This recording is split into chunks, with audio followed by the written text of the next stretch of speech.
The Old City of Jerusalem. Jihadists used such images in protesting President Trump's decision to consider Jerusalem a capital of Israel. Ronan Zavulun Reuters. Osama bin Laden was just 14 when his mother noticed that he had stopped watching his favorite westerns.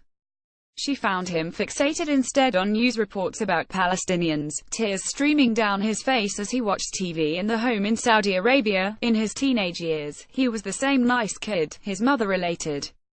But he was more concerned, sad and frustrated by the situation in Palestine, she said, according to Lawrence Wright's account of bin Laden's trajectory and al-Qaeda's rise in his book, The Looming Tower. The Israeli occupation of the West Bank and Gaza has long been one of the themes invoked by jihadists to push a narrative of Muslim victimhood and to fan a news versus them framework.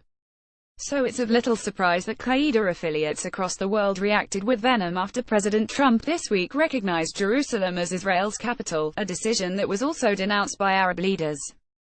The Taliban, Hamas and Shia extremist leaders also railed against the move. The outlier was the Islamic State, which waited until Friday to publish an editorial in its weekly newsletter, one that appeared to be mainly concerned with critiquing what it saw as hypocritical and self-serving statements by other jihadist groups and Arab leaders. How did ISIS respond to U.S. announcement on Jerusalem embassy move? Outrage. Nope. Call to jihad. Not really, the independent researcher Raphael Gluck wrote on Twitter. He added, ISIS takes a stab at rival terror and Islamist groups, accusing them of politicizing Palestinian cause to suit their own agendas. 1.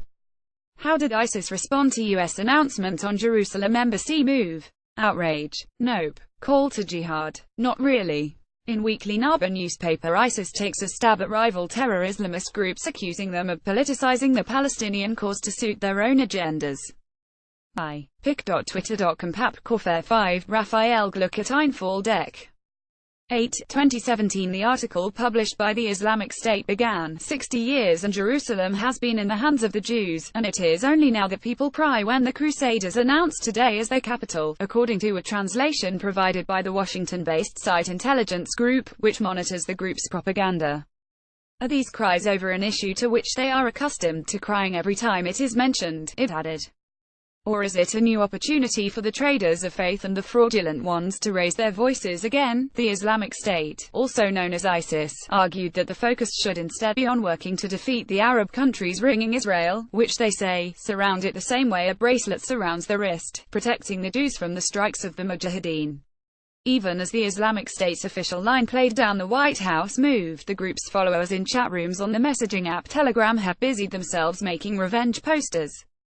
One shows Israeli and American flags burning in a pyre, with the signature dome of the old city's Al-Aqsa Mosque pictured in the background. Images of Al-Aqsa, one of the holiest sites in Islam, which is also revered by Jews as the Temple Mount, have been used in generations of jihadist propaganda. Wait for violent attacks on American and Jewish embassies by the wolves of the Islamic State, the text alongside the images said. That message was more in line with that of other terrorist groups, especially Al-Qaeda. The world's perceived indifference to the plight of the Palestinians is proof, jihadists say, of the second-class status of Muslims, and evidence that only through violence will Muslims regain their dignity. The spokesman for the Shabab, Al-Qaeda's branch in East Africa, called Mr. Trump's decision on Jerusalem an aggression against Islam. He urged its followers to pick up arms in revenge. According to site Intelligence, the Jews do not have the right to a grain of sand of Palestine and Jerusalem. Qaeda's affiliate in Yemen railed. Qaeda's largest branch, in Syria, said, we emphasize that whatever was taken by force can only be retrieved by force. And from Mali to Yemen to Afghanistan, jihadist groups ridiculed Mr. Trump. On his Telegram channel, Abu Muhammad al-Maqdisi, an influential Qaeda ideologue, posted a YouTube clip from a campaign rally last year, when Mr.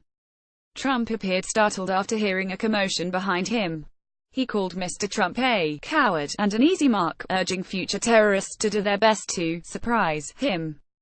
A version of this article appears in print on December 9, 2017, on page A6 of the New York edition with the headline Terrorist Groups Vow Bloodshed Over Trump's Stance. ISIS. Less so.